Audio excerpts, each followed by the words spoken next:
이 시간 다 함께 공동의 기도를 주님 앞에 올려드리심으로 오늘의 예배를 시작하겠습니다. 살아계신 하나님 아버지, 오늘 저희를 하나님의 다스리심을 받는 하나님의 자녀로 살게 하시니 감사합니다. 예수 그리스도의 구속의 은혜를 믿게 하시고 그리스도의 몸된 교회의 영광과 부흥을 나타낼 거룩한 증인으로 살게 하시니 감사합니다.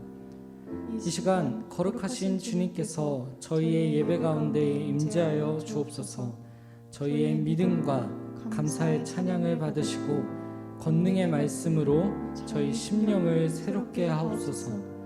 주님의 이름으로 기도하는 저희의 기도에 넘치는 은혜와 사랑으로 응답하여 주옵소서.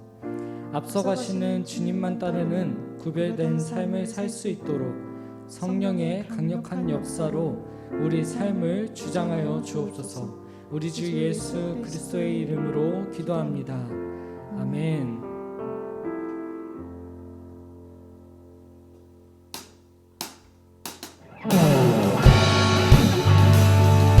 이 시간 우리와 함께 거하시는 그 주님의 이름을 우리 함께 찬송하길 소망합니다.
찬송하길 소망합니다.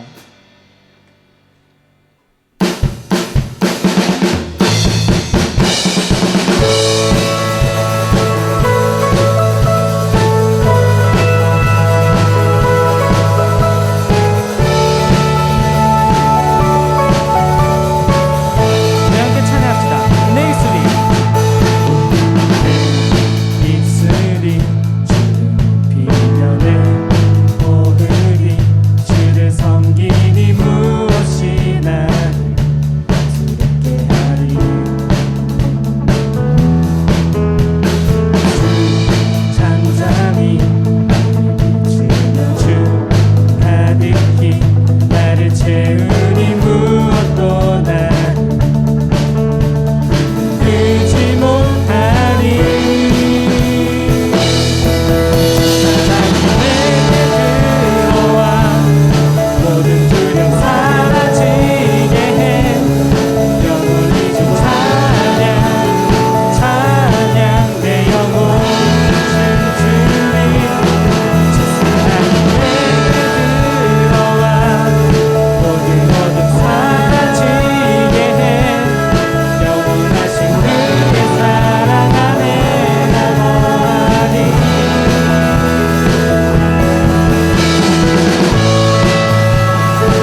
우리를 향해서 우리를 위해서 이 땅에 오신 그분을 기억하며 우리의 마음으로 함께 찬송하길 소망합니다.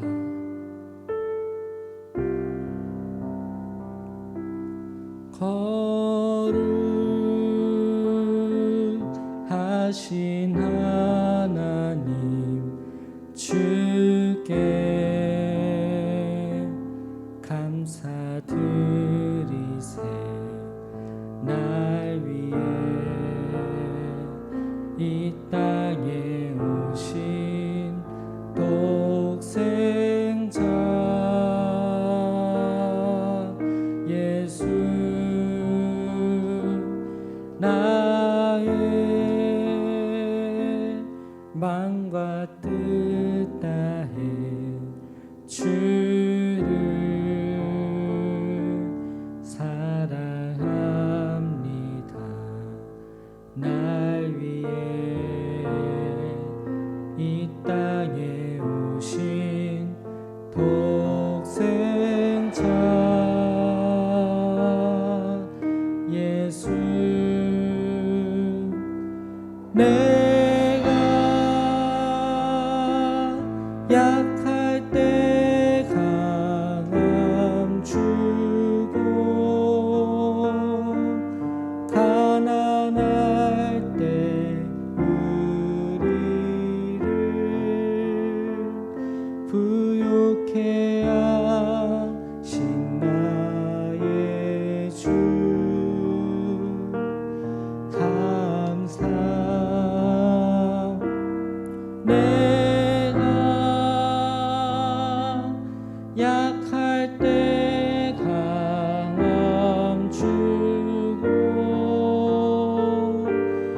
가난할 때 우리를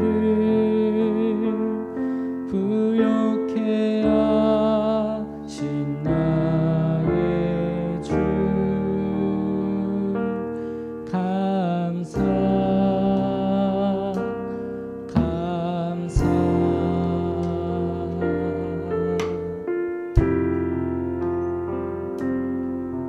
우리 한 번 더 처음부터 찬양할 때 우리의 마음을 담아 함께 고백합시다.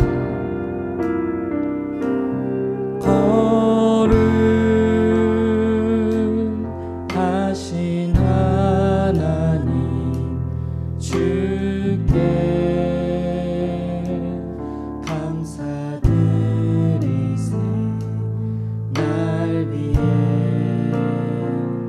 이 땅에 오신 독생자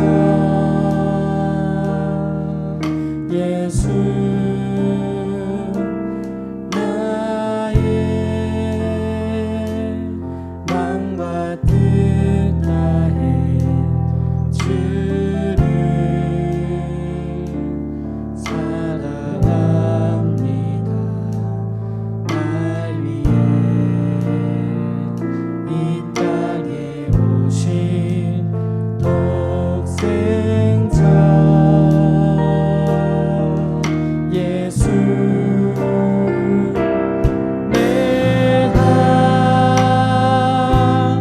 약할 때 강함 주고 가난할 때 우리를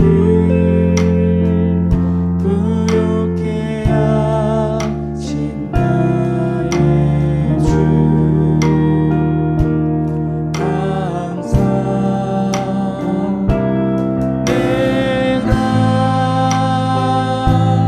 약할 때 강함 주고 가난할 때 우리를 부욕해 하신 나의 주 한 번 더. 내가 약할 때 내가 약할 때 강함 주고 가난할 때 우리를 부욕해 하신 나의 주 감사. 내가 약할 때 강함 주고 가난할 때 우리를 부욕해 하신 나의 주 감사 감사.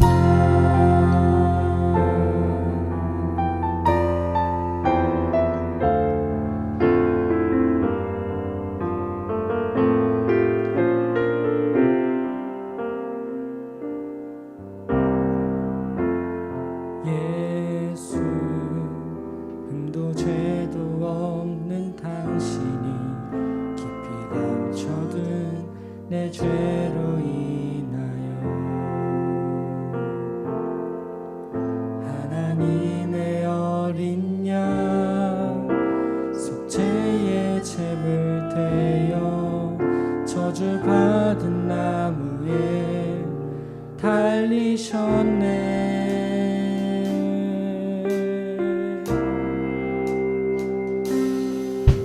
내가 예수를 당신을 부인했습니다. 내가 예수를 당신을 못 박았습니다.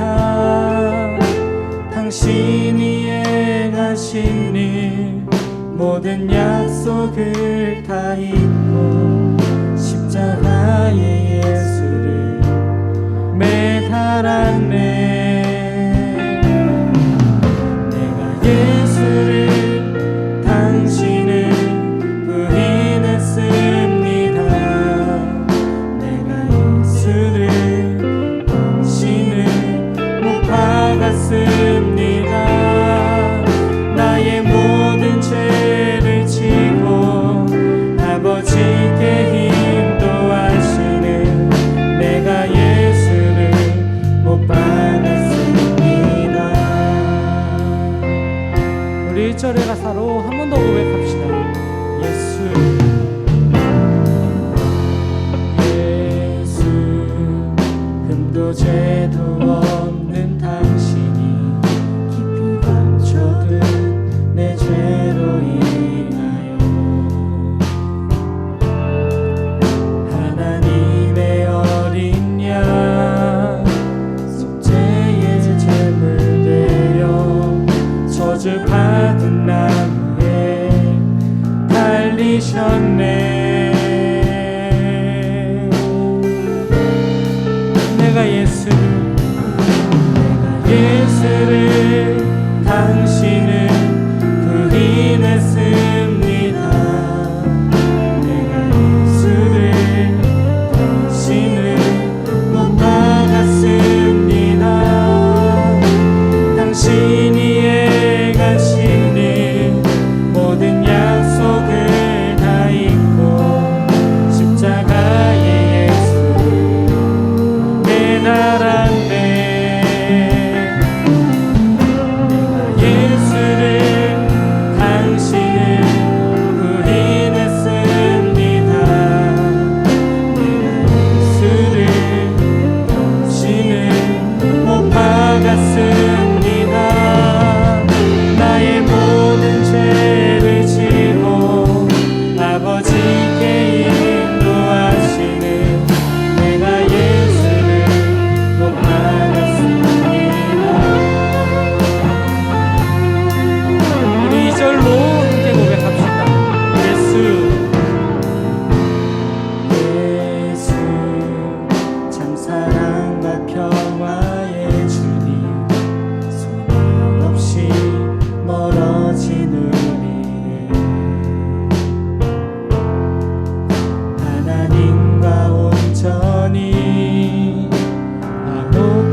십자가로 막힌 담 넘으셨네.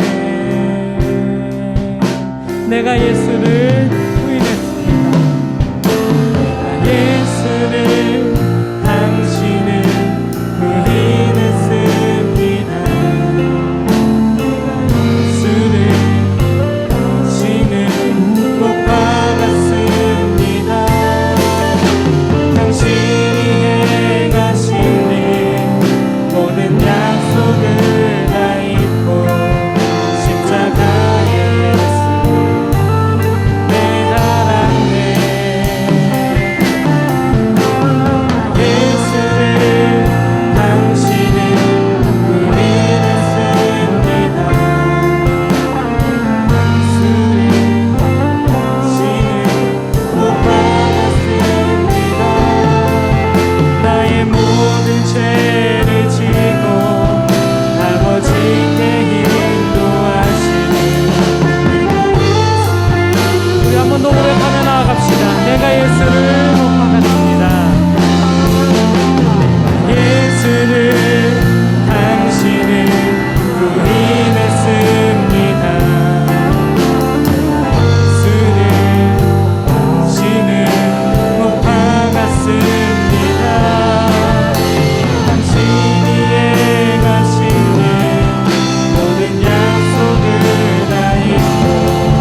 다시 바라봅니다. 지금 사랑합니다. 당신이 행하신 일 흔들리지 않는 사랑, 깨지지 않는 약속 붙들겠네. 내가 예수를 당신을 다시 바라봅니다. 당신을 사랑합니다. 바꿀 수 없는 사랑, 아버지께 인도하시니 내가 예수를 사랑합니다. 내가 예수를 바라봅니다. 예수를 당신을 다시 바라봅니다. 당신을 사랑합니다. 당신이 행하신 일 흔들리지 않는 사랑, 깨지지 않는 약속 붙들겠네. 예수를 당신을 다시 바라봅니다. 당신을 사랑합니다. 바꿀 수 없는 사랑, 아버지께 인도하시니 내가 예수를 사랑합니다. 이 시간 함께 기도하길 소망합니다. 우리의 상황은 변하고 우리가 마주하고 있는 현실은 변할지라도 우리를 향해서 사랑의 말씀을 주시는 그 주님의 말씀은, 또 주님의 사랑은 변하지 않음을 우리가 믿음으로 고백합니다. 그 주님의 사랑을 우리가 바라볼 수 있도록 지금 우리의 영의 눈이 트여서 주님을 바라볼 수 있도록 우리 함께 기도하며 나아가시겠습니다.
하나님, 오늘 저희 청년부가 이 시간 모여 주님께 예배드릴 수 있게 해주심에 감사드립니다.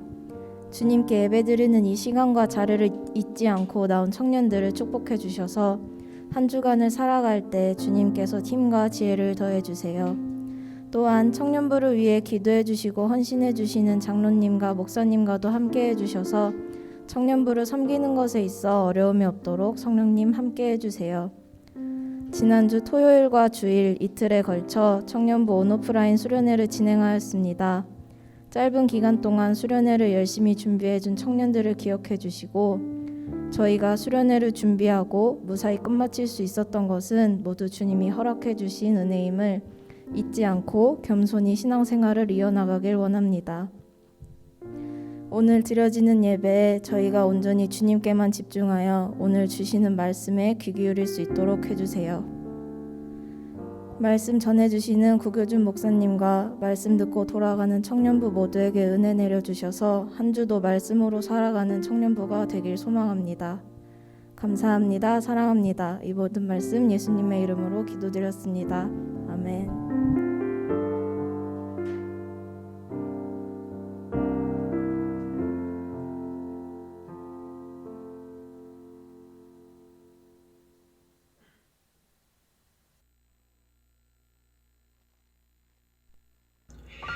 3월 첫째 주 예배에 나오신 청년 여러분들, 그리고 가정에서 유튜브로 시청하고 계신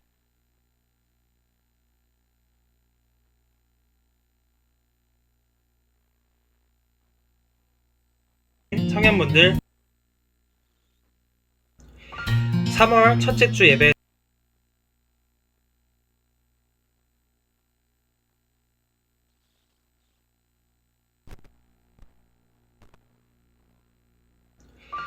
3월 첫째 주 예배에 나오신 청년 여러분들, 그리고 가정에서 유튜브로 시청하고 계신 청년분들, 진심으로 축복하고 환영합니다. 코로나 확산 예방을 위한 사회적 거리두기가 연장되어 시행되고 있습니다.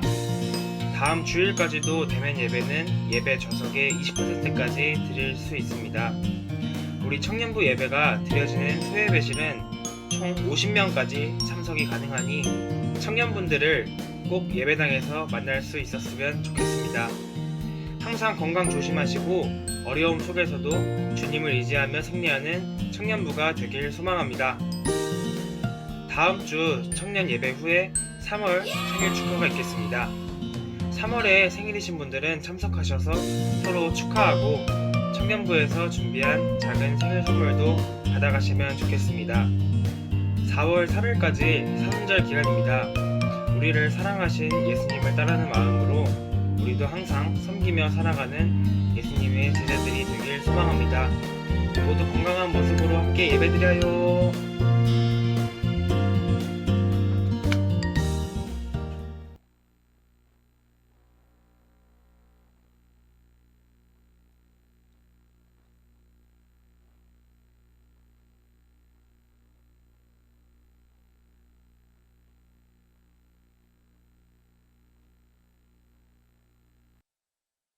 자, 하나님 말씀 보도록 하겠습니다. 예레미야서 38장 1절에서 6절까지 말씀입니다.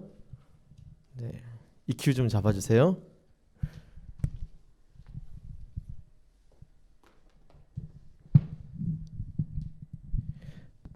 예레미야서 38장 1절에서 6절, 제가 한 절, 여러분 한 절 교독해서 읽도록 하겠습니다. mattan의 아들 스바랴와 바스울의 아들 그다랴와 셀레미야의 아들 유갈과 말기야의 아들 바스울이 예레미야가 모든 백성에게 이르는 말을 들은즉 이르기를,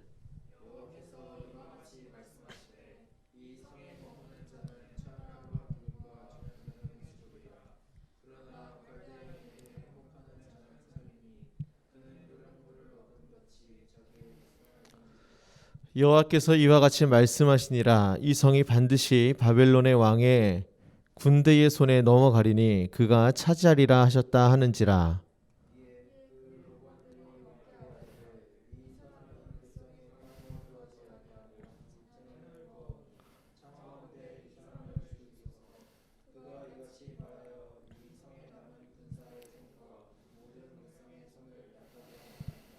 시드기야 왕이 이르되 보라 그가 너희 손 안에 있느니라. 왕은 조금도 너희를 거스를 수 없느니라 하는지라.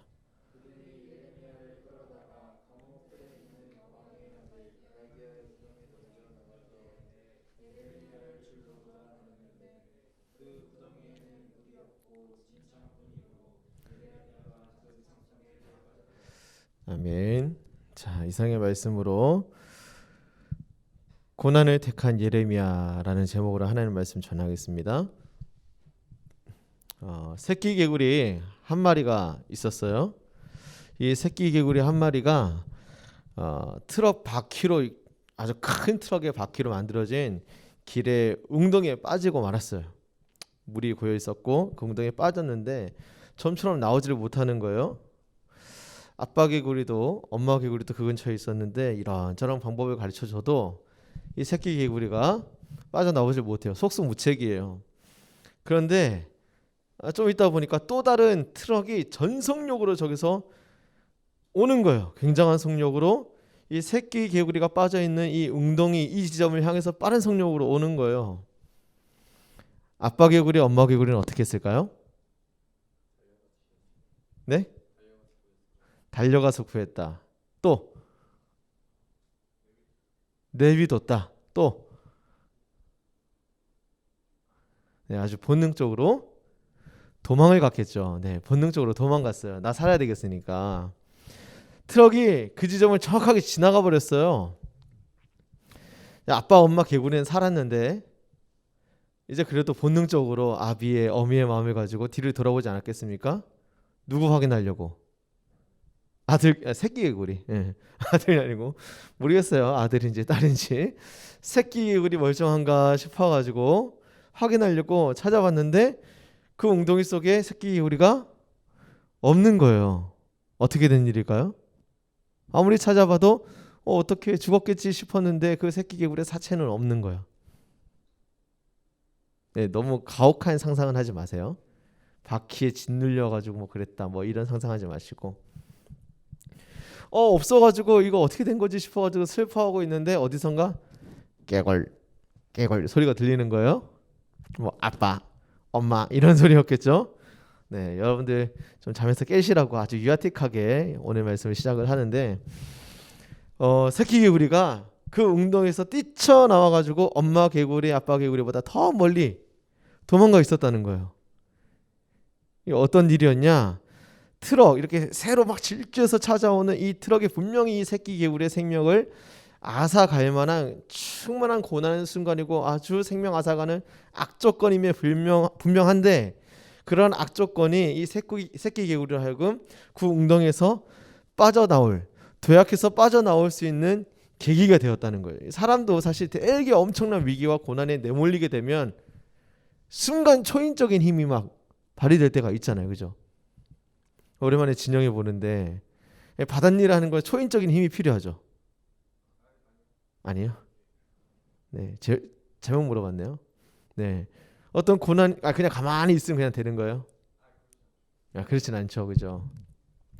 그 멀미 별로 그런 거 안 하시나 봐요, 그죠?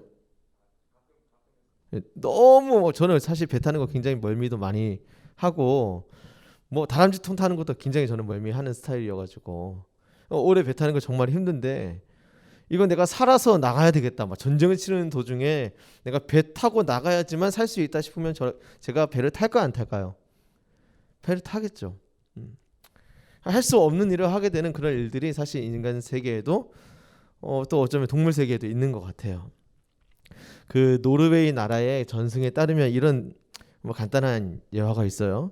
어떤 소년이 숲속에서 놀다가 아주 처음 보는 이상한 새의 알을 하나 봤는데 이거 너무 이뻐 보이고 좀 되게 신기해 보여가지고 이 알을 가져다가 자기 집에 뒀어요. 자기 집에서 거위를 키웠거든요. 거위 알들도 있었지. 그 알에다가 같이 나누면 이 거위 알이 부화될 때 내가 가지고 온 이 알도 잘 부화되겠지 이런 생각이 들어서 순수한 마음을 가져왔어요. 얼마 후에 부화가 됐는데 얘를 보니까 아주 부리도 뾰족하고 깃털도 좀 이제 뭐 거위들이랑은 조금 다른 색깔, 좀 진하고 검은색이었어요. 그래도 너무 귀여워 보이니까 이 새끼니까 주변 새끼 새들이랑 같이 있으면 거위들이랑 같이 있으면 좋겠지 싶은 생각이 들어서 그냥 뒀어요. 이 검은 새가 거위 새끼들 그 같이 있었던 거위 새끼들은 다 이제 흰색이었어 사실. 흰색의 이 거위 새끼들이 따라서 막 뒤뚱거리면서 함께 놀기도 하고 그러면서 이제 세월을 보내면서 막 자랐어요. 근데 어느 날 한 번은 이 새끼 거위들 또 같이 온 이 검은새 새끼 새하고 있는 이 자리에 큰 독수리가 막 찾아온 거야. 딱 봤을 때 너무 위협적이게 보였어요. 옆에서 어미 거위가 지키고 있었는데 어미 거위가 막 이렇게 뭐 어떻게 파닥파닥거리면서 도망치라고 액션을 취했던 것 같아요. 그랬더니 이제 거위 새끼들 그 정말 어미 거위의 새끼였던 그 거위 새끼들은 자꾸 새끼 하니까 뭐 욕하는 것 같으네요. 딱 뒤뚱거리면서 어떻게든 도망가려고 하는 모습이었어요. 그런데 이 검은 새는 조금씩 자라기 시작했는데 얘가 날개축지도 어느새 이 거위보다는 훨씬 더 커져 있는 거야. 빨리 도망가지도 못해. 큰일 났다 싶지만 여튼 본능적으로 살아야 되겠으니까 알아서 제 갈 길을 갔어요. 근데 그러고 있는 도중에 갑자기 그 지점이 검은새 그 새끼가 있는 그 지점을 향해서 갑자기 거센 바람이 휘 몰아쳤는데 그 검은새 날개 축지가 길었다 그랬잖아요. 그죠? 몰아쳤더니 이 새가 갑자기 봉봉봉 하더니 날기 시작하는 거예요. 세찬 바람을 타고서 휙휙 날기 시작하는데 제법 잘 나는 거야. 나중에 알고 보니까 이 검은새가 뭐인 거 했더니 그냥 거위가 아니고 독수리였더라 하는 그런 노리의 전승이 있어요. 독수리였는데 이 거위들 사이에서 그냥 거위처럼 뒷등거리면서 그냥 살았던 거야. 그런데 큰 독수리를 만나고 위기죠. 어려움이죠. 거센 바람의 위기를 만나면서 이 검은새가 아 내가 독수리구나. 거위들이랑 좀 다른 그런 본질을 가지고 있는 그런 종자구나. 자기의 본질을 깨달아 알게 된 거예요. 여러분 오늘날 우리가 삶을 살아가면서 두렵고 힘든 일이 많이 있어요. 그죠? 우리 진영이는 한동안 안 본 동안에 뭐 어렵고 힘든 일이 있었다면 어떤 게 있었을까요?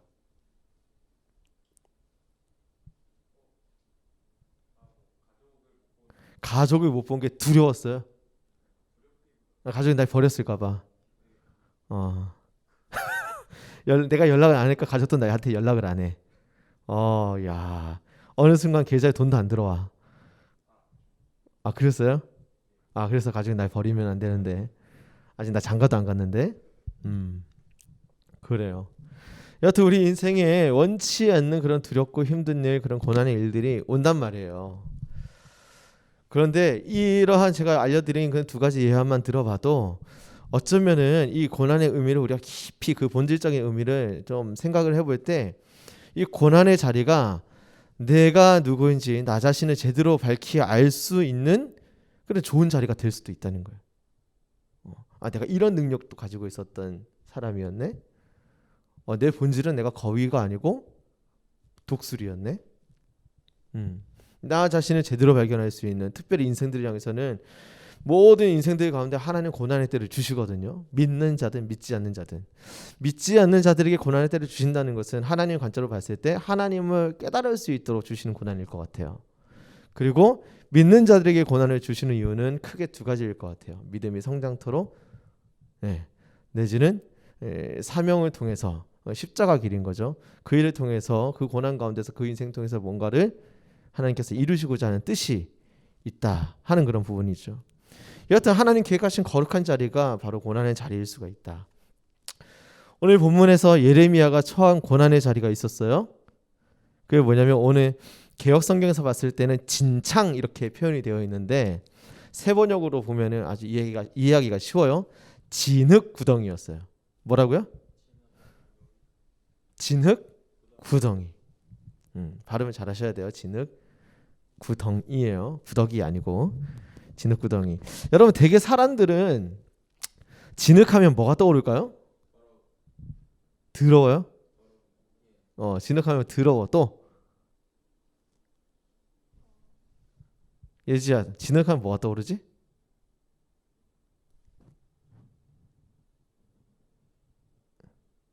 아, 쉬고 싶죠. 그래, 죄송해요. 대호야. 진흙 가면 뭐가 떠올라?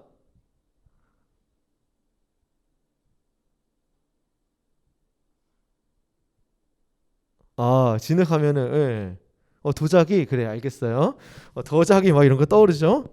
진흙 하면 엄마들 같은 경우에는 머드팩 이런 거 떠올라요. 그죠? 내지는 노는 거 좋아하는 친구들 같은 경우는 뭐 보령 머드 축제. 네, 여기는 다들 거룩하고 교회에서만 사시는 분들인 것 같아서 보령 머드 축제 이런 거 잘 모르시는 것 같아요. 네. 코로나 기간이어가지고 뭐 아마 보령 머드 축제도 작년에 안 했을 것 같은데 뭐 올해는 잘 풀리면은 할 수도 있고 뭐 좋은 재밌는 분위기 있을 수 있을 것 같아요. 그 보령 머드 축제 통해서 참 남녀 쌍이 많이 만들어지는 것 같더라고요. 아무튼 되게 사람들은 진흙하면 이런 것들 자꾸 떠오르게 되는데 예레미야 당시 때에는 이 진흙하면 떠오르는 것이 뭐냐면 무슨 구덩이? 진흙 구덩이가 떠올랐어요. 진흙 구덩이. 이 진흙 구덩이가 뭐냐? 죄수나 짐승을 잠시 가둬두는 곳이에요. 죄수나 짐승을 잠시 가둬두는 곳. 잠시 가둬두는 곳이란 얘기는 다음 행성지가 있겠다는 거겠죠, 그죠? 다음 형벌을 위한. 뭐 그게 감옥이 될 수도 있겠고, 곧장 뭐 형벌의 집행 현장일 수도 있겠고. 아무튼 그 다음에 있을 그 형벌을 위한 잠시 가둬두는 것이 이 당시 때의 진흙 구덩이였어요. 뭐 쉬운 예로 여러분 요셉이 형들에 의해서 빠진 구덩이 있죠, 그죠? 처음 들어보시나요? 그죠? 교회학교 다녀보셨죠, 그죠? 네, 요셉이 형들로 인해서 빠진 구덩이가 바로 이 진흙 구덩이에요. 이 진흙 구덩이에 빠뜨리게 해서 그 다음에 이 요셉이 가게 되는 행선지가 어디예요? 이집트의 노예의 상인들에게 팔려지게 되죠, 그죠? 그런 거예요. 그러니까 진흙 구덩이는 좋은 거예요, 나쁜 거예요?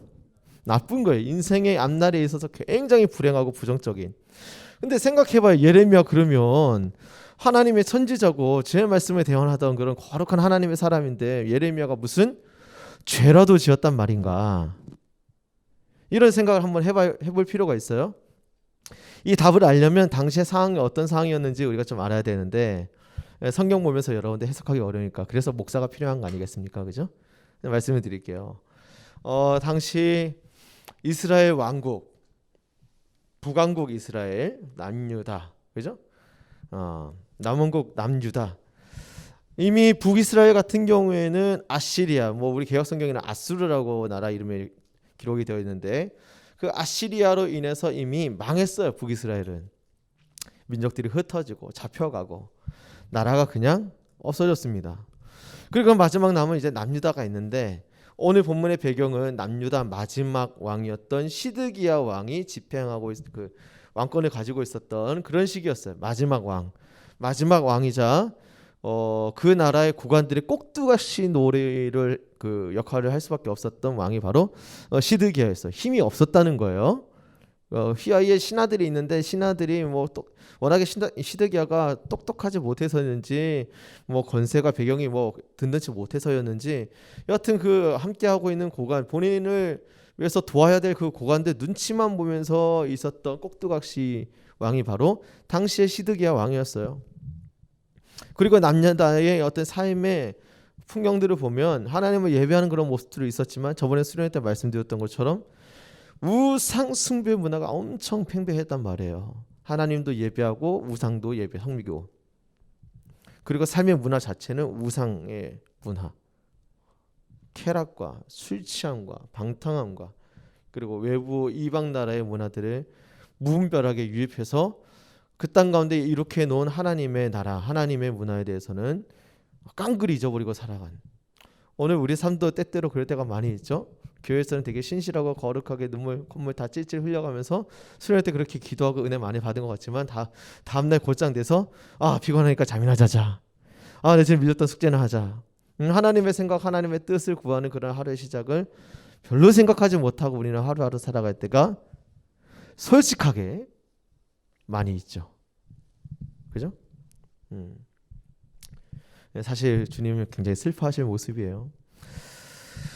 아무튼 이런 상황 속에서 하나님께서 진노하신 마음이 있었어요. 어떻게 하면 이 남유다 백성들이 정신 차리게 할까 싶어서 하나님께서 세우신 계획이 바로 저번 주 수련회 때 말씀드린 것처럼 바벨론의 포로로 잡혀가게 만드는 그런 계획이었어요.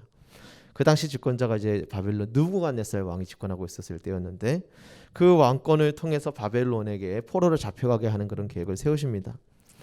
그리고 오늘 본문 말씀의 배경은 벌써 1차로 남유다 백성들이 바벨론의 포로로 잡혀가 있는 상태예요. 그렇다는 얘기는 2차도 있겠다는 얘기죠, 그죠?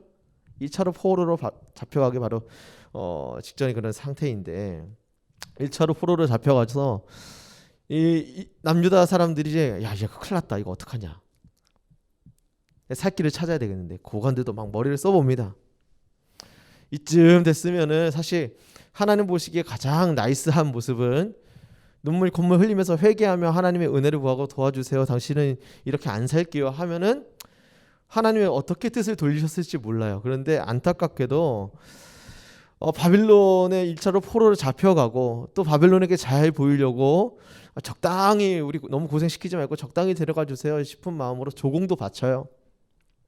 그리고 이렇게 해서도 좀 부족할 것 같은데 싶은 생각으로 이 고관들이 또 어떤 식의 궁리를 하냐면 바벨론 모르게 야, 저쪽에 보니까 이집트라는 나라가 있는데 저 이집트라는 나라도 굉장히 강해 보인단 말이야. 우리가 잘 빌붙어가지고 이집트가 강경해지면 어쩌면 이집트랑 바벨론 붙어가지고 이집트가 이겨서 우리가 살 길을 찾을 수도 있을지 몰라. 이런 궁리를 한 거예요. 그래서 뒤로는 이집트를 막 의지하면서 거기도 막 많은 보물을 갖다 바치면서 도와달라고. 바벨론을 향해서는 조공 바치면서 아유, 적당히 좀 해주세요. 그리고 막 모르게 됐었겠어요. 이게 사실 또 주변에 강해 보이는 이집트 나라를 향해서는 보물 바쳐가면서 좀 도와달라고. 주님이 바라시는 그런 모습은 아니었죠. 네. 여전히 하나님을 의지하지 않고 사람을 의지하고 하나님을 의지하지 않고 가지고 있는 소유를 의지하고 그랬단 말이죠. 결국에는 하나님 계획하신 대로 이제 바벨론이 계속해서 이제 침략해 들어옵니다. 그리고 수도였던 예루살렘 성읍까지 침공해서 들어왔어요. 야, 이제는 우리 이렇게 견고한 이 예루살렘 성을 향해서 이렇게 침공해서 들어오고 있구나. 너무 벌벌 떨려요. 예루살렘 성은 하나님의 임재가 약속되어 있는 그런 성전이 있는 성이고 여기가 털털 털려지게 되면 이제 정말 아주 끝장이구나 싶은 생각이 드니까 예루살렘 성으로 쳐들어오고 있다라는 그런 소식 자체가 너무 두렵고 너무 섬뜩하단 말이죠. 그런데 이러한 때에 그 남유다 지역 가운데 있었던 나라 가운데 있었던 선지자들이 있는데 많은 사람들이 대부분 거짓 선지자들이었어요. 그리고 구관들은 또 하나님의 뜻을 알지도 못하고 그래서 백성들이 너무 두려워하니까 걱정하지 말라고. 하나님께서 우리를 건져내실 거라고. 우리가 어떤 백성들인데 이 나라는 하나님의 은총을 입어서 세워진 나라라고. 걱정하지 마시라고. 좋은 말인 것 같지만 달콤한 말인 것 같지만 사실 하나님의 계획이 아니었어요. 거짓된 평화, 하나님이 약속하지 않은 평화를 그들은 선언을 했단 말이죠. 이런 모습을 진짜 선지자 예레미야가 지켜보고 있었어요. 야, 저거는 하나님의 뜻이 아닌데 하나님 마음이 아닌데 물론 이 나라 하나님께서 고치시고 새롭게 하실 것은 분명하지만 지금 하나님께서 하시고자 하는 뜻은 그런 것이 아닌데 어떡하지? 예레미야가 굉장히 젊었어요. 그래서 막 하나님의 메시지를 뜨겁게 막 절절하게 이렇게 외쳐도 젊은 선지자가 정말 말이 많네. 뭘 그렇게 안다고. 또 나이 많은 선지자들이 막 이 젊은 예레미야 선지자 자꾸 무시하고 다들 예레미야 선지자를 무시하고 그 말하는 말을 귓등으로 듣고 하는 그런 부분이 있으니까 막 속은 타고 예레미야는 눈물만 흘려요. 백성들이 하나님의 뜻을 알지 못하니까. 그래서 예레미야 별명이 뭐냐면 눈물의 선지자예요. 무슨 선지자라고요? 네. 구목사도 왠지 모르게 그런 느낌이 좀 들어요. 눈물의 구목사가 될 것 같은 느낌이 들어요. 아무리 외쳐도 말을 들으시겠죠? 네, 감사해요. 아무튼 이 예레미야 모습은 좀 그런 모습이었어요. 이런 모습을 보면서 저는 이제 예레미야서 전체적인 그런 내용을 좀 생각을 해보면서 이때 예레미야가 자신을 하나님께서 선지자로 부르셨을 때 그때 나이가 대략 이제 만 18세에서 20세 정도였거든요. 하나님께서 예레미야를 선지자로 부르실 때 그때 사실은 하나님께서 예레미야를 부르실 때 예레미야 좀 겁이 많았어요. 준비되지 못한 마음도 있었고 하나님이 예레미야에게 이런 말씀을 주셨어요. 예레미야서 1장 5절 말씀 보면 내가 너를 모태에서 짓기도 전에 너를 선택했고 네가 태어나기도 전에 너를 거룩하게 구별해서 문민족에게 보낼 예언자로 세웠다. 그러니까 예레미야의 의중과 상관없이 하나님 그렇게 예레미야 통해서 하실 일들에서 그냥 작정하신 거예요. 저도 사실은 목사의 삶을 살아가는 부분에 관련해 가지고 주님 앞에 베드로처럼 3번 부인했었거든요. 근데 느껴보니까 뭐 뒤늦게 후회하고 뭐 그런 걸 다 떠나서 하나님은 그냥 그렇게 작정하신 것 같더라고요. 제 어렸을 때 환경을 그렇게 만드셨던 이유, 제 대학 생활을 그렇게 하게 하셨던 이유, 직장 생활을 그렇게 경험하면서 이런저런 생각들을 하게 만드셨던 이유들을 계속 보게 하시는 거예요.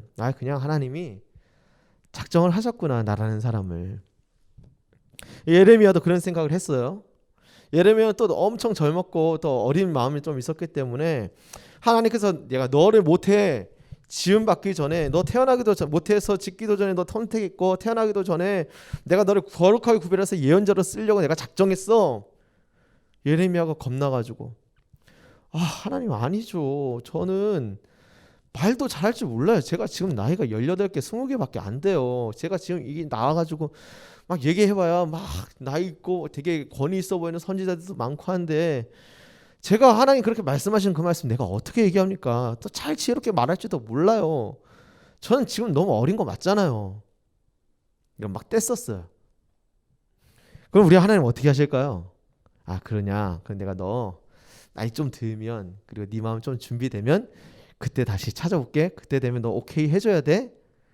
주님 그렇게 말씀하시지 않으셨단 말이에요. 예끼 이놈 하지는 않으셨지만 야, 내 손을 네 입에다가 댄다. 내가 이제 내 말을 너 입에 붙여줄 거야. 네가 가지고 있는 지혜와 능력을 가지고 내가 전하는 메시지를 전하는 것이 아니라 내가 너에게 주는 능력과 지혜를 통해서 너는 나의 말을 하게 될 거야. 여지까지는 너의 힘, 너의 능력, 너의 지혜대로 살았지만 너의 경험, 너의 배경 생각하면서 이건 할 수 있고 저건 못하고 이런 거 생각해왔지만 이제는 그와 다른 삶을 살 거야. 그런 말씀을 하시고 결국에는 이 예레미야가 선지자의 삶을 살기를 시작한다 이거죠. 순종했던 거예요. 듣든지 말든지 주님 말씀 있는 그대로 순종하면서 남유다 백성들에게 외치기 시작하는데 사실 하나님께서 주신 메시지, 남유다 백성들에게 말씀하라고 하신 메시지는 좀 듣기 거북한 그런 말씀이었어요. 이런 내용이에요. 지금 두려우시죠? 이 예루살렘 성읍에 있는 여러분들 두려우시죠? 근데 그거 아세요? 이 예루살렘 성은 반드시 무너질 겁니다. 이거 듣기 좋은 말이에요? 나쁜 말이에요? 이 예루살렘 성 무너질 거래요. 이게 하나님 뜻이라고. 실제로 하나님 뜻이었어요. 바벨론에 항복하지 않는 자는 목숨도 잃게 될 것입니다. 이것이 하나님의 계획입니다. 그러니 하나님께 회개하시고 항복하고 산 채로 저 나라에 들어갑시다. 여러분 이게 하나님 주신 메시지였어요. 듣기 싫지 않겠어요? 여러분 그럴 리 없겠지만 구목사가 딱 이 단에 서가지고 갑자기 뜬금없이 여러분 이 인천 성산교회가 없어지는 것이 하나님의 뜻입니다. 여러분 당장 회개하시고 다른 교회로 가십시오. 여러분 이게 받아들일 수 있는 내용입니까? 그죠? 점심까지 굶고 내가 지금 찬양인도 하려고 지금 준비하고 막 이렇게 수고하고 했는데 지금 기껏 구목사라는 작자는 올라와가지고 그따위 얘기를 한다. 이게 말이나 되냐고요. 예레미야가 외쳤던 그런 메시지가 그런 메시지였어요. 어떡해요. 그러니 사람들 잘 안 듣죠. 주변에 있는 거짓 선지자들은 그럴 리가 없다고. 이 거짓 선지자들을 비롯해가지고 이 꼭두각시로 있는 시드기야 옆에 있었던 고관들이 이 얘기를 듣고 완전히 열이 찼어요. 그래서 막 이런 얘기를 합니다. 야이씨 너가 죄송합니다. 욕하려고 했던 거 아니에요? 너가 선지자면 다야? 머리에 피도 안 마른 것이 지금 나이가 몇 개나 된다고 어디 함부로 더러운 입을 놀려? 나라 팔아먹는 이 매국노 같으니 뭐 이런 느낌의 말들을 했어요. 여러분들 이해를 돕기 위해서 이렇게 얘기했어요. 성경에 나와 있는 얘기입니다. 네. 그래서 이 고관들의 꼭두각시 이 시드기야 왕에게 이 사실을 좀 알리고 저 정말 국민들의 마음을 혼미케 만들고 이 나라의 미래에 대해서 망언을 내뱉고 있는 저 예레미야 아주 젊은 선지자지만 이 불쌍하게 볼 필요가 없이 왕명을 내리시옵소서 처단해야 됩니다. 해서 왕명을 내렸어요. 그래서 형벌 내리기 직전인 어디 구덩이? 진흙 구덩이에 빠뜨리게 해요. 여러분 예레미야가 젊었을 때 젊다고 표현하기보다 어렸을 때부터 하나님의 그런 부르심을 받고 그리고 하나님 말씀을 대언하면 대언하는 족족 사람들은 말을 듣지를 않고 심지어 이제는 예루살렘 성이 무너지고 바벨론 포로로 항복하고 들어가야 된다고 이렇게 얘기하는 말을 백성들이 안 들을 거에 대해서 이 예레미야가 추측하지 못했을까요? 충분히 추측했을 거라는 생각을 해요. 그죠? 예측이 되는 부분이에요. 이런 말을 내가 내뱉으면 내가 바벨론 포로로 잡혀 우리 고국에 있는 동족들이 바벨론 포로에 잡혀가기 이전에 내가 어떤 인생길 가운데 서게 될 것인지에 대해서 예레미야가 인간적인 마음이 있었다면 두렵고 떨리는 마음이 있지 않았을까요? 고난이 예측된단 말이에요. 진흙구덩이에 빠지겠지? 그 후에 사자밥이 되려나? 어떻게 되려나? 내 인생을 이렇게 끝나는 것인가? 이런저런 생각도 인간적인 마음이 있었다면 분명히 들었을 거예요. 그런데 이 예레미야가 하나님 명령에 순종했기 때문에 이런 말을 외쳤어요. 하나님의 메시지를.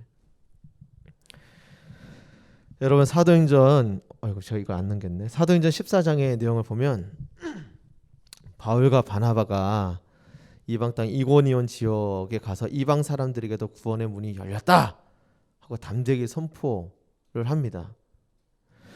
이방 땅에도 이방 사람들에게도 구원의 문이 열렸다 이렇게 얘기하는 것은 너무도 좋은 말씀인데 사실 그 당시 때에는 이런 말 자체가 말 같지도 않은 소리 하면서 반응할 수밖에 없었던 한 종족들이 있었어요. 누구였겠어요?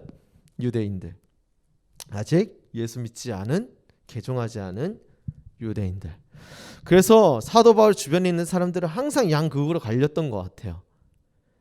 유대인들 편, 개종하지 유대인 지도자들 편, 그리고 예수를 믿고서 변화된 내지는 사도 바울이 어떤 사람인가 궁금해서 쫓아다니는 사도 바울 편에 있는 사람.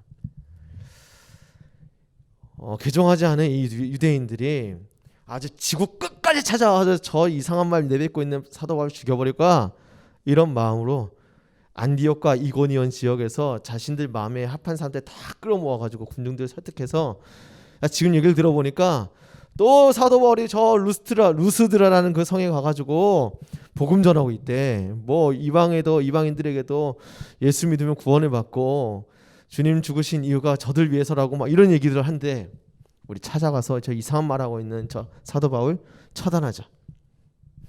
정말로 의기투합을 해가지고 그 루스드라 성에 찾아가서 사도 바울로 돌로 막 쳐서 죽일 심정으로 돌로 칩니다. 짱돌로. 여러분 돌에 맞으면 아플까 안 아플까요? 네. 그런데 동시에 여러 사람들이 동을 막 짱돌을 던져서 생각해봐요.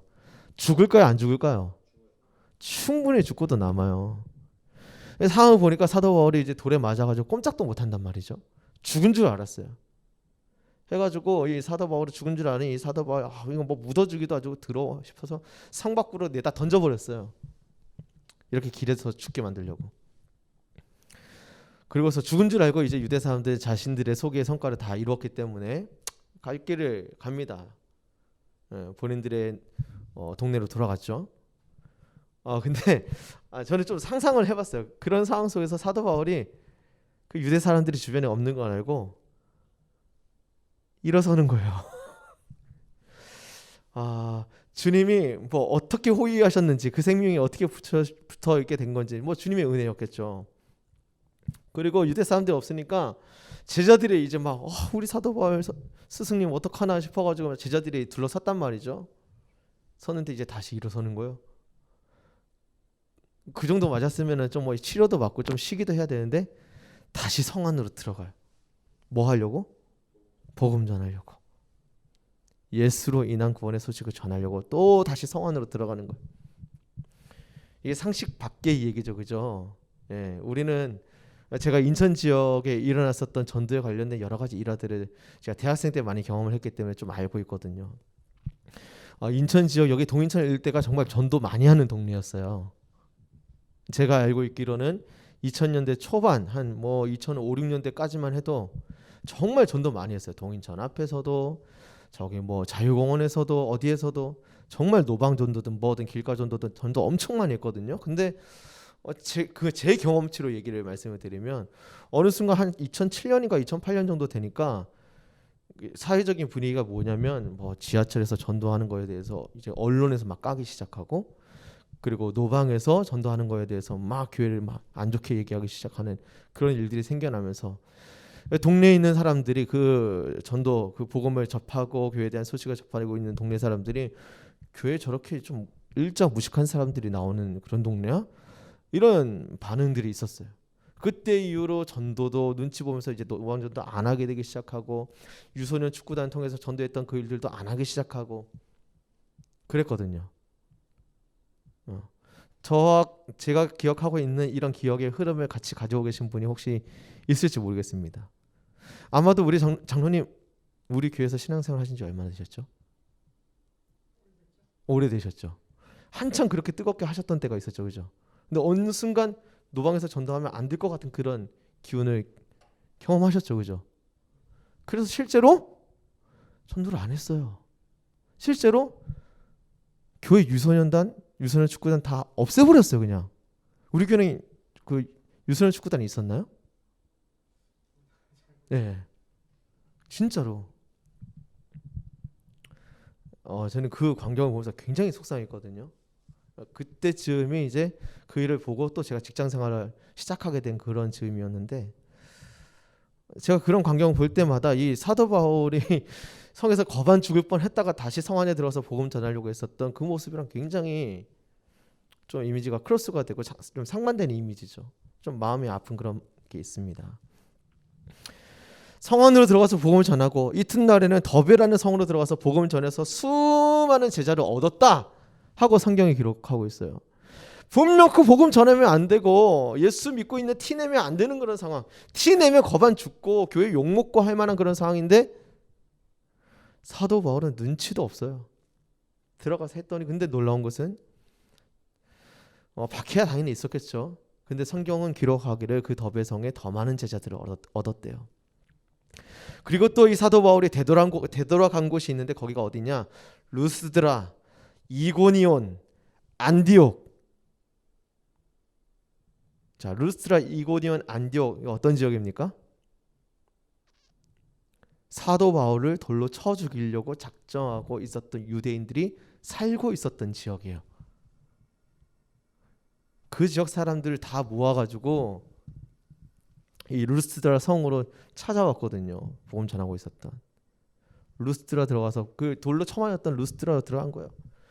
그리고 그곳까지 쫓아와가지고 자기 돌로 쳐주려고 했었던 이고니온 사람, 유대 사람들, 안디옥에 그 유대 사람들 있는 그 지역으로 들어가요.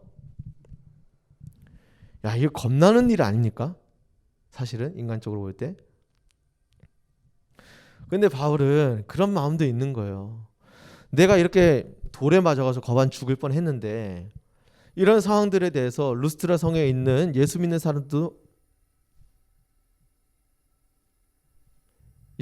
사람들도 너무도 잘 알고 있을 테고, 그죠? 그리고 이고니온 또 안디옥 지역 안에도 예수 믿는 사람들이 있단 말이에요. 이 소식을 듣고 내가 가만히 있으면, 그래서 나를 항상 따라와 다니고 있었던 그 제자들도 꼼짝 못하고 있으면 걔네들 신앙이 어떻게 될까? 걔네들 삶이 어떻게 될까? 주님 뜻을 따르기보다 그 많은 사람들, 돌로 쳐 죽이려고 했었던, 개종하지 않았었던 그 유대 사람들 눈치만 보면서 일평생을 살겠구나 하는 그런 마음이 들었던 거예요. 그래서 그 사랑하는 사도 바울의 제자들이 있는 그곳으로 들어갔어요. 그리고 성경 내용을 보니까 제자들을 만났죠. 그리고 예수 믿고 살아가고 있었던 그 유대 그 교회들, 믿음의 사람들의 그 공동체에 찾아 들어가가지고 성경을 내어보니까 교회를 든든하게 했대요. 교회를 든든하게 하기 위한 그런 여러 메시지를 전하면서 사도 바울이 그들 제자들에게 이런 말씀을 남겼습니다. 읽어볼까요? 시작.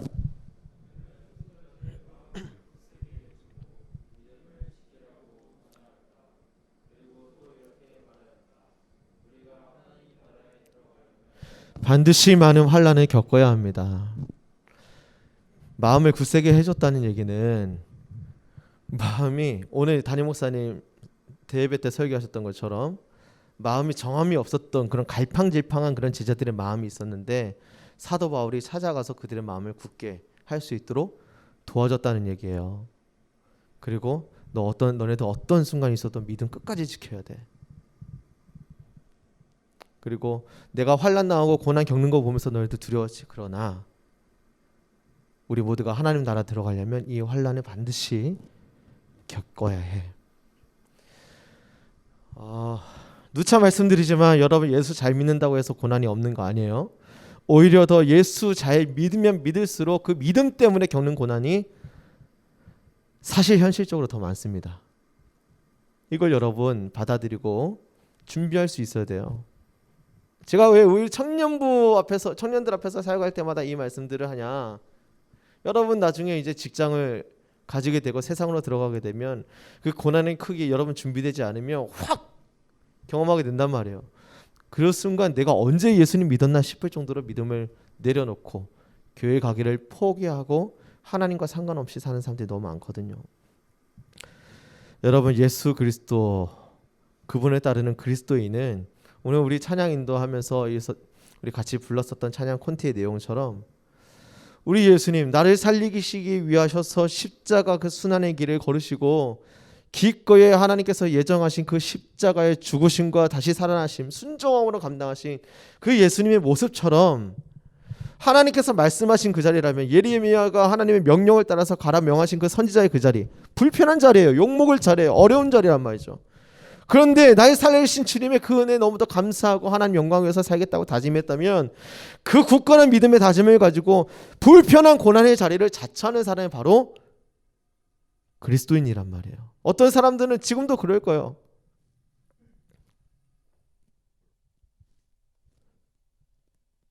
야 지금 시국이 어떤데 코로나가 아무리 좀 잠잠해졌다 한다 한들 이게 어떻게 될지 누가 알아.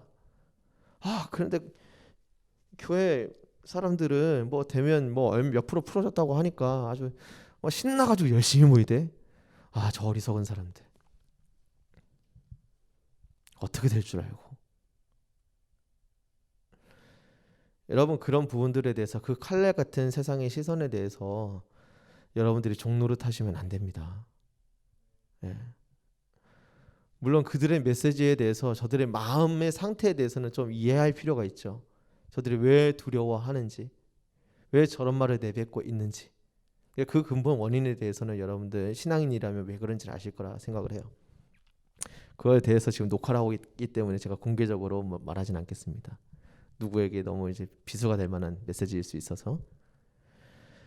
여러분 그리스도인은 고난 뒤에 주어지게 될 영광, 잠깐 있을 고난 이 뒤에 있을 영원한 영광을 위해서 계속해서 믿음의 길, 계속해서 사명의 길을 걷겠다고 자처하는 사람이 바로 그리스도인이에요. 또 한 가지 또 분명한 것은 고난은 분명 힘든 거지만 고난은 분명 우리 인생 가운데 시련을 가져다 주는 것이지만 이 믿음의 시련이 성경적으로 볼 때 우리 신앙을 성장하게 만들고 더 견고하게 만들어서 오늘 우리를 통해서 하나님이 이루고자 하는 뜻을 마음껏 하나님께서 이루시게 하는 그런 통로로서 확장되고 깨끗한 통로로 만들어주는 것이 바로 이 믿음의 시련이에요. 그렇다면 반대로 고난을 피하고 회피하고 내지는 그 자리에서 도망치는 것, 언젠가 사실 그 고난에서 또 마주하게 될 텐데 그러는 것은 사실 그가 가지고 있는 신앙과 그의 삶을 무기력하게 만드는 거예요. 제가 어제 한 기사의 내용을 보니까 처음에 조금 동의가 안 되는 그런 내용이 있었어요. 코로나19가 한국 교회 사람들의 신앙을 초기에는 코로나19 터지고 초기, 중기, 지금까지 이어진 뭐 이런 패러다임 이제 그 시기적인 그런 패러다임을 딱 이렇게 풀어봤을 때 뭐 초기, 중기, 후기가 있으면 초기, 중기 때까지는 이 코로나19가 오히려 신앙인들의 신앙을 굉장히 강하게 해줬다. 되게 힘들고 어려운 시기지만 굉장히 강하게 해줬다. 이런 내용의 기사가 있더라고요. 통계적으로. 뭐 통계 내용을 제가 여러분들 자세하게 풀 수는 좀 없지만 이게 어떻게 해서 나온 통계일까 이런 생각도 조금 들었어요. 그런데 뭐 아주 틀린 말은 아니죠. 이런 상황들 가운데 정말로 자신의 신앙이 민낯을 보고 다시 경성해서 신앙을 주님의 은혜를 덧입고서 강하게 하신 그런 성도님들도 반드시 계실 거라고 저는 믿어요. 근데 그 기사에 이제 내용을 보니까 이제 후기 갈수록 요 최근 들어서는 이 코로나19의 이 어려움이 너무 오래 진행이 되고 이제 끝날 때쯤 된 것 같은데 또 진행되고 계속 이런 것들이 반복이 되니까 이 신앙인들의 신앙이 점차 약해지더라 하는 그런 기사 내용을 봤어요. 여러분들은 그런 기사를 어떻게 받아들일 수 있을지 모르겠습니다. 저는 뭐 동의가 되는 부분도 있고 동의가 안 되는 부분도 사실 좀 있는데 분명한 것은 무기력해지고 있는 분들도 있을 거라는 생각이죠. 네, 안타까운 현실이죠. 네. 여러분 그렇기 때문에 우리가 상황과 형편을 뛰어넘어서 환경의 지배를 받지 않는 그런 그리스도인의 삶을 살려면 내가 지금 겪고 있는 이 고난 가운데서도 감사할 수 있는 신앙이 사실 있어야 돼요. 뭘 감사해야 돼요? 주님 내게 고난을 주셔서 감사합니다. 이것보다도 눈에 보이는 고난 넘어서서 이 고난 후에 있을 하나님 주실 영광을 바라볼 수 있는 그런 감사. 이 고난이 경험되고 있음에도 불구하고 이 고난의 크기보다 하나님 내게 주신, 하나님 나를 구원하시기 위해서 십자가를 통해서 관통해서 내게 주신 사랑과 그 은혜의 크기가 훨씬 더 커 보이는구나. 야, 내가 예전 같았으면 무기력하게 여기서 그냥 넘어졌을 텐데 내가 이걸 넘어가고 있네. 이 고난의 산을 넘어가고 있네. 감사한 거예요. 그 안에서 이제 하나님과 더 깊이 교제하고 주님 뜻대로 더 순종하면서 살아가고 싶은 그런 마음들. 한 말씀만 더 드리고 오늘 말씀을 좀 정리하려고 하는데요.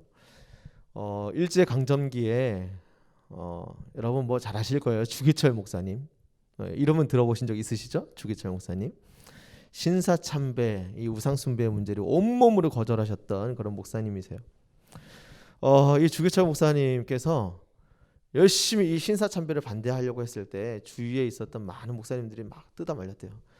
아니 자네 지금 잠깐만 눈 감으면 되잖아. 잠깐만 눈 감으면 그렇게 해서 우리라도 살아야 이 나라 교회 장래가 있는 거 아닌가. 우리라도 살아야지 이 교회를 지키지. 이런 말을 했어요. 지금 우리가 이런 말을 들으면 진짜 무슨 목사님들 그런 말씀을 해 싶은 생각이 들지만 너무도 두렵고 힘겨운 시기였기 때문에 많은 분들이 그런 말씀들을 내뱉으신 것 같아요. 실제로 많은 사람들이 그런 일제의 압제에 못 이겨서 신사참배를 많이 했어요. 많은 종교 지도자들도. 그런데 주기철 목사님 이런 말씀을 하셨대요. 신사참배는 하나님이 가장 싫어하시는 우상숭배지 않습니까? 나는 당장 죽는다 해도 나는 신사참배하지 않겠소. 내 미래 하나님이 주관하시는 거지 우리가 주관하는 거 아니지 않습니까? 나는 내가 죽는다 할지라도 신사참배하지 않겠습니다. 그러니까 어쩌면은 뭐 여러분들 이해를 돕기 위해서 이렇게 표현할게요. 야, 너만 잘났냐? 지금 나 살자고 지금 이러는 거냐? 하면서 말이 통하지 않는 이 주기철 목사님을 주위 동료 목사님들이 막 따돌리기 시작했대요. 같이 안 있으려고. 같이 붙어 있으면 나도 잡혀갈 수도 있을 것 같다. 그렇게 따돌림 받고 결국에는 이제 일본의 순사에게 끌려가서 온갖 고문을 당하죠. 그리고 1944년에 아름다운 순교의 제물로 하나님께 가시게 됩니다. 여러분 이렇게 믿음의 선배들은 이런 신앙의 절개, 불편한 고난의 길을 택하고 이렇게 순종함으로 헌신해서 하나님께서 이루실 뜻에 대해서 바라보면서 살았어요.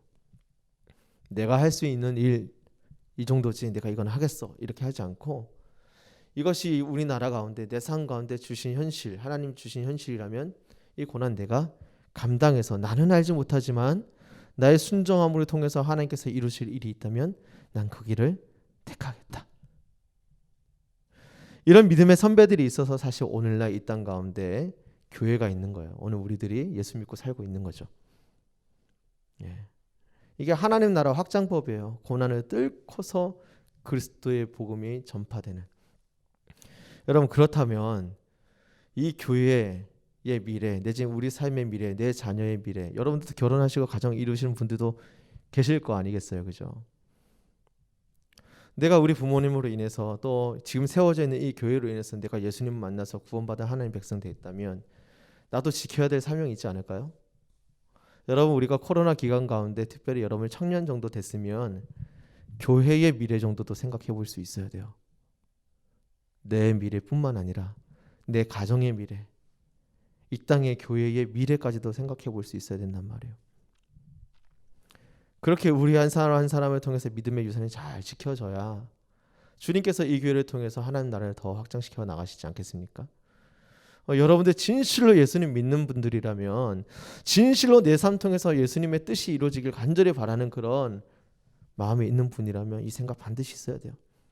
주기철 목사님은 일사각오로 그 길을 갔어요. 일사각오. 나 정말 예수님만을 위해서 내 목숨 아끼지 않고 사생 결단해서 이 고난의 길 가겠다. 나만을 위한 것이 아니라 아직 예수님을 알지 못하고 있는 그 누군가 타인을 위해서 나는 이 일사각오의 정신으로 복음을 지키고 이 복음의 정수를 또 선포하며 살겠다. 부와 진리를 가지고 있는 이 교회의 기초가 흔들리지 않도록 나는 일사각오로 살겠다.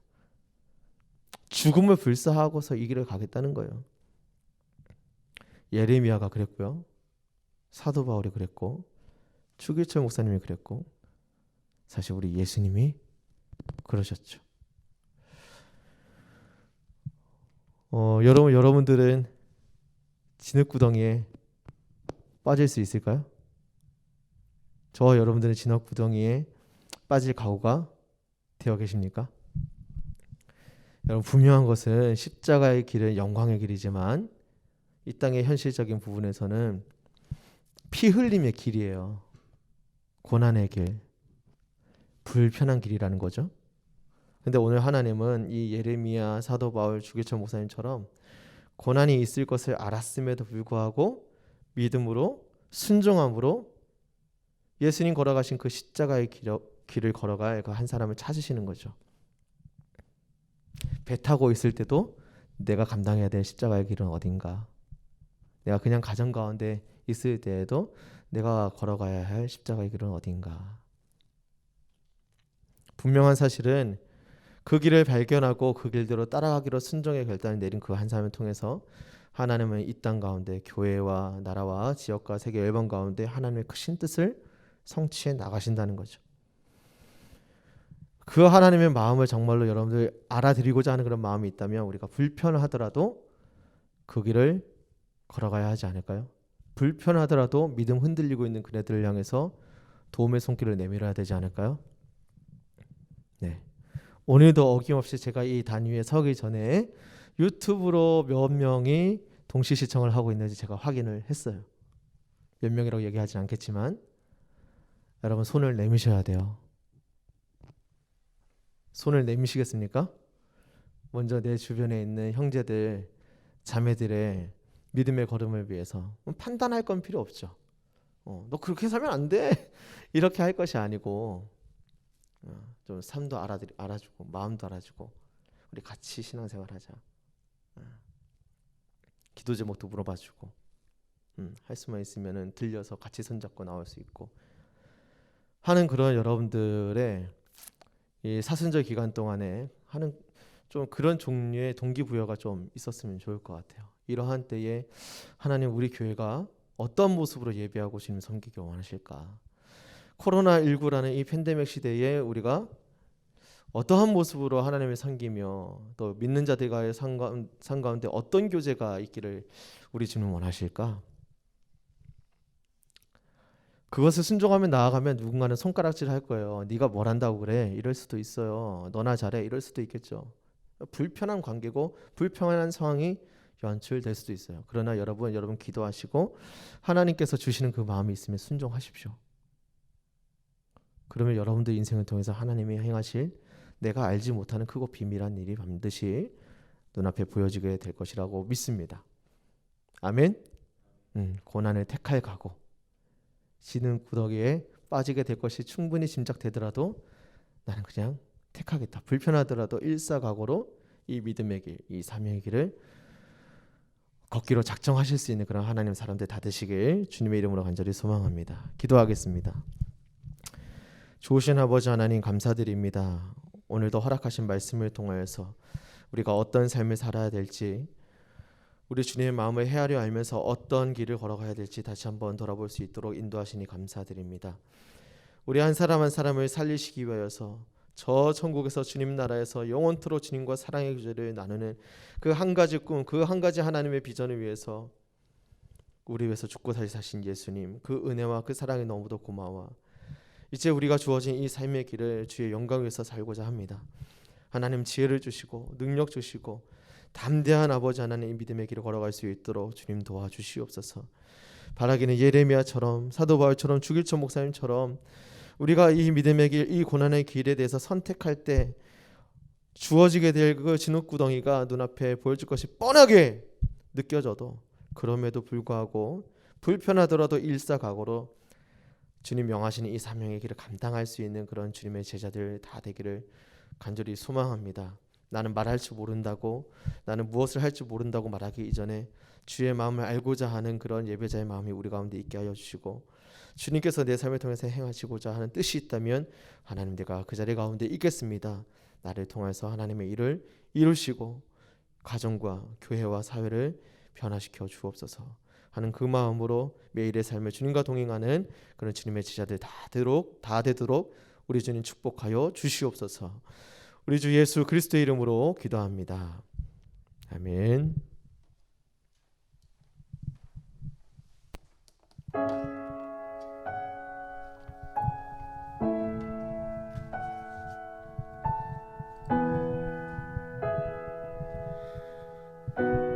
네, 오늘 이 시간에는 코로나19의 종식을 위해서 함께 기도했으면 좋겠습니다. 네, 재작년 말부터 시작되어서 전 세계에 피해를 주고 또 우리 입에 마스크를 강요했던 코로나19의 백신 접종이 우리나라에서도 지난달부터 시작이 됐는데요. 확보된 백신이 고위험군에 속한 국민들부터 순서대로 접종되어지고 있습니다. 어제까지 누적 30만 명 정도가 백신을 맞았고 점차 접종 인원을 확대해서 집단 면역이 생겼다고 보여지는 전 국민의 70%가 맞는 시기는 올해 3분기인 7월 달쯤이 될 것 같습니다. 물론 백신이 개발되었다고 모든 문제가 해결된 것이 아닙니다. 전 세계 경제를 마비시킨 심각성으로 코로나19의 백신은 조금 급하게 개발이 되었죠. 11개월이라는 짧은 시간 안에 개발되어서 백신에 대한 부작용으로 인한 우려도 있고, 또 바이러스의 특성상 백신이 들지 않는 변이 바이러스가 나올 수 있다는 점도 있기 때문에 우리가 마스크를 벗고 다니는 날이 언제가 될지는 쉽게 장담할 수 없을 것 같습니다. 모두 알고 계시다시피 코로나 바이러스가 미치고 있는 피해가 여러 분야에서 심각합니다. 경제적으로는 OECD 국가들의 국민 총생산 GDP가 2020년도에 연간 마이너스 5% 정도로 감소했다고 합니다. 사회적으로는 비대면 문화와 거리두기가 일상으로 자리 잡아서 학교와 직장에 나가지 못하고 인간관계들도 멀어지고 있다고 합니다. 이러한 사회 속에서 한국 교회들은 또 코로나 기간 동안 구설수요도 많이 오르고 또 이미지도 안 좋아지고 무엇보다 교회에서 멀어진 신도들이 많습니다. 코로나로 망가진 것들이 회복되길 기도합니다. 백신 접종이 문제없이 신속하게 진행되어서 코로나19가 종식되는 날이 속히 오길 원합니다. 경제적으로 피해를 입은 많은 사람들이 하루빨리 절망적인 상황에서 빠져나오길 원하고, 또 멀어지고 소원해진 인간관계가 다시 끈끈해지길 바랍니다. 그리고 무엇보다도 주님의 지체들이 모인 교회 공동체가 다시 회복되어서 부흥되는 날이 오길 원합니다. 오늘 우리 이 시간에는 다음 기도 제목을 다 함께 읽은 다음에 합심해서 기도했으면 좋겠습니다. 다 함께 읽겠습니다. 첫째, 하나님의 도우심으로 백신 접종이 안전하게 이루어져서 코로나19의 종식이 속히 오도록 허락하여 주세요. 둘째, 코로나로 피해 입고 상처받은 사람들의 마음을 어루만져 주시고 위기 속에서 전화위복의 은혜로 온 세계가 하나님의 역사하심을 깨닫게 해주세요. 셋째, 한국 교회가 하나님의 뜻에 순종하며 선교와 나눔에 힘써 코로나 이전보다 더 부흥하여 주님 나라 확장에 기여하게 해주세요. 이와 같은 기도 제목을 두고 우리 다 함께 합심하여 기도드리시겠습니다.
여호와는 나의 빛이요 나의 구원이시니 내가 누구를 두려워하리요. 여호와는 내 생명의 능력이시니 내가 누구를 무서워하리요. 내가 주님께 구하며 나아갈 때 나에게 닥친 문제가 더 이상 나에게 근심으로 다가오지 않으니 세상 어려움 속에서 우리를 보호하실 주님만 의지하며 나아가기 원합니다. 세상 가운데 어려움을 주는 코로나 문제를 주님께 맡기고 주님의 은혜에 기대어 질병의 종식을 구합니다. 하루빨리 백신 접종이 이루어져서 마스크를 벗고 일상 가운데로 돌아가게 해주세요. 또한 코로나로 피해 입은 자들의 마음을 어루만지시고 질병이 끝나는 날에 온 세상이 하나님의 사랑과 은혜를 보고 물적으로나 영적으로나 회복되게 해주세요. 교회와 성도들의 믿음을 회복시키시고 이전보다 더 부흥하여 성장하는 은혜를 허락해 주세요. 세상 만물을 주관하시고 사랑으로 통치하시는 주님만 섬기며 살겠습니다. 감사합니다. 사랑합니다. 예수님 이름으로 기도드렸습니다. 아멘. 이 시간 다 함께 찬송하시면서 봉헌하는 시간 가지도록 하겠습니다.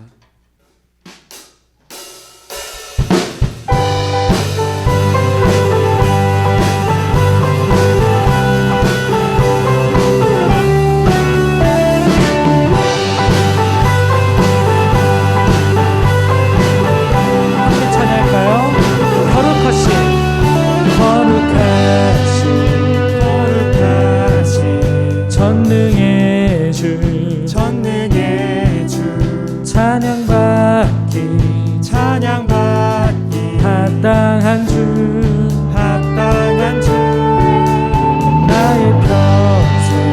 나의 평생 주님만을 사랑하며 따르리라 찬양하며 경배하리 귀하신 만왕의 왕 주님 앞에 엎드려 사랑하며 높이리 찬양하며 경배하리 귀하신 만왕의 왕 주님 앞에 엎드려 사랑하며 높이리 나의 일생을 주만 위해 살리라. 우리 한 번 더 처음부터 찬송합시다. 거룩하신 전능의 주 찬양받기 합당한 주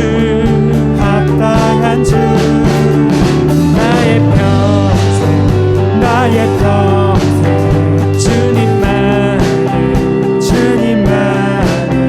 사랑하며 따르리라 찬양하며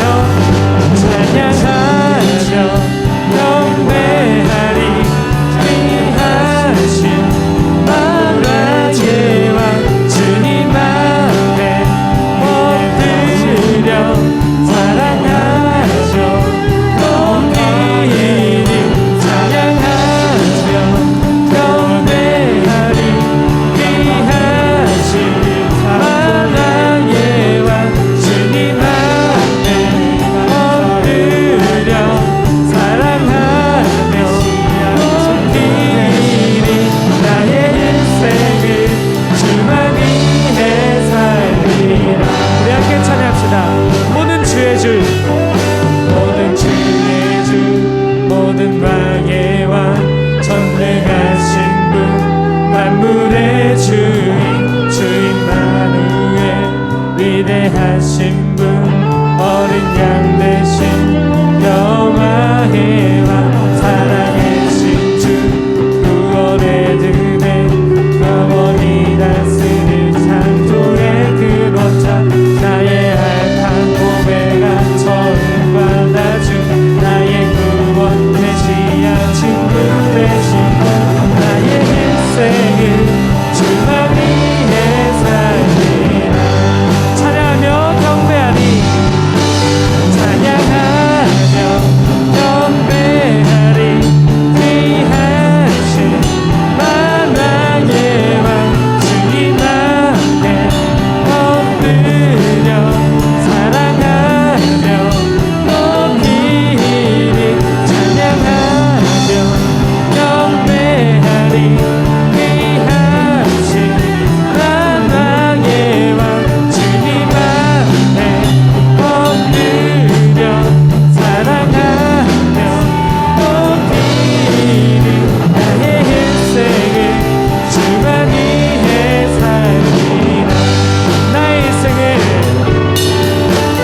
나의 인생을 주만 위해 살리. 마지막으로 나의 인생을 주만 위해, 나의 인생을 주만 위해 살리라.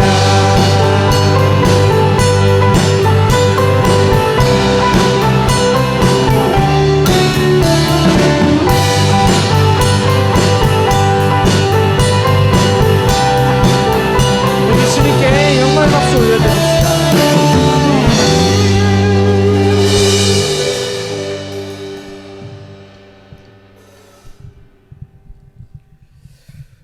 좋으신 하나님 감사드립니다. 이 한 시간에도 우리로 하여금 하나님을 예배할 수 있는 특권을 허락하여 주시고, 이 예배 통하여서 하나님의 마음을 알고 또 우리 삶을 기꺼이 주님 앞에 올려드릴 수 있는 선한 결단 내리게 하여 주시니 감사드립니다. 이 시간에도 주님 예배할 때 빈손으로 나오지 아니하고 구별된 마음, 구별된 신앙의 고백을 가지고 귀한 예물 주님 앞에 올려드리는 사랑하는 청년들의 예물이 있습니다. 이 예물이 쓰여지는 곳곳마다 하나님 나라가 확장되게 하여 주옵시고, 주님의 뜻이 이 땅 가운데 온전히 이루어지게 하여 주시옵소서. 바라기는 더욱더 많은 것들을 맡겨주심으로 우리를 복의 통로로 삼으신 주님의 뜻을 넘치도록 이룰 수 있는 복된 삶이 되도록 우리 주님 축복하여 주시옵소서. 이제는 우리 구주 예수 그리스도의 죄사함의 은혜와 하나님 아버지의 크고 놀라우신 사랑하심과 성령 하나님의 깨닫게 하시고 인도하시는 은혜의 역사가 어려울지라도 불편할지라도 믿음으로 고난의 길을 기꺼이 감당하며 하나님 영광 위에 살기로 다짐하는 사랑하는 모든 청년들의 삶의 걸음 위에 이제로부터 영원토록 함께하여 주옵시기를 간절히 축원하옵나이다. 아멘.